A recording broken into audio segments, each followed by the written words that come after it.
தற்போது கிடைத்த அண்மை செய்தி.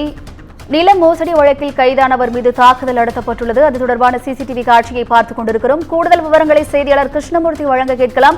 வணக்கம் கிருஷ்ணமூர்த்தி, கூடுதல் விவரங்கள் என்ன பதிவு பண்ணுங்க.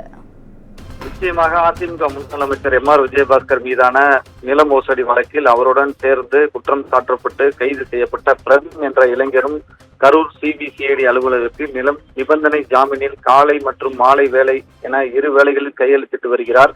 இந்நிலையில் இன்று காலை சுமார் 10:30 மணி அளவில் சிபிசிஐடி அலுவலகத்தில் கையெழுத்திட்ட பின்னர் அங்கிருந்து புறப்பட்ட பிரவீன் கரூர் கோவை தேசிய நெடுஞ்சாலையில் ரெட்டிப்பாளையம் அருகில் காரை நிறுத்திவிட்டு தேநீர் அருந்தி கொண்டிருந்தார். அப்பொழுது அவரை பின்தொடர்ந்து வந்த காரில் இருந்து இறங்கிய 5 பேர் கொண்ட மர்ம கும்பல் பிரவீனை மறித்து வாக்குவாதத்தில் ஈடுபட்டதோடு சரமாரியான தாக்குதலில் ஈடுபட்டனர்.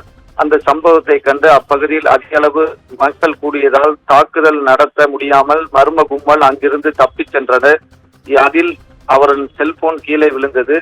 அதனைத் தொடர்ந்து காயமடைந்த பிரவீன் கரூரில் உள்ள தனியார் மருத்துவமனையில் சிகிச்சைக்காக அனுமதிக்கப்பட்ட நிலையில் பிரவீன் அளித்த புகாரின் பேரில் தாக்குதல் சம்பவம் குறித்து கரூர் நகர போலீசார் விசாரணை மேற்கொண்டு வருகின்றனர்.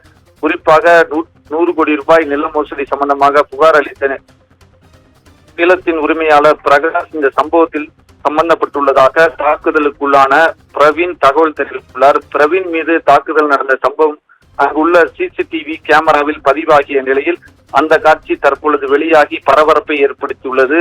மேலும் தனியார் மருத்துவமனையில் சிகிச்சை பெற்றுள்ள பிரவீன் இந்த சம்பவம் குறித்து தனது வழக்கறிஞர்களுடன் செய்தியாளரை சந்தித்து விளக்கம் அளித்தார். தாக்குதல் நடத்திய நபர்கள் மீது காவல்துறையிடம் புகார் அளிக்கப்பட்டுள்ளது. சம்பவத்திற்கு பின்னணியாக பிரகாஷ் இருப்பதாக பேசிய அவர் சிபிசிஐடி வழக்கு குறித்து பிரகாஷ் மீதும் அடுக்கடுக்கான குற்றச்சாட்டுகளை முன்வைத்தார். மேலும் இந்த சம்பவம் இப்பகுதியில் பெரும் பரபரப்பை ஏற்படுத்தியுள்ளது. வினிதா, கூடுதல் விவரங்களுக்கு நன்றி கிருஷ்ணமூர்த்தி.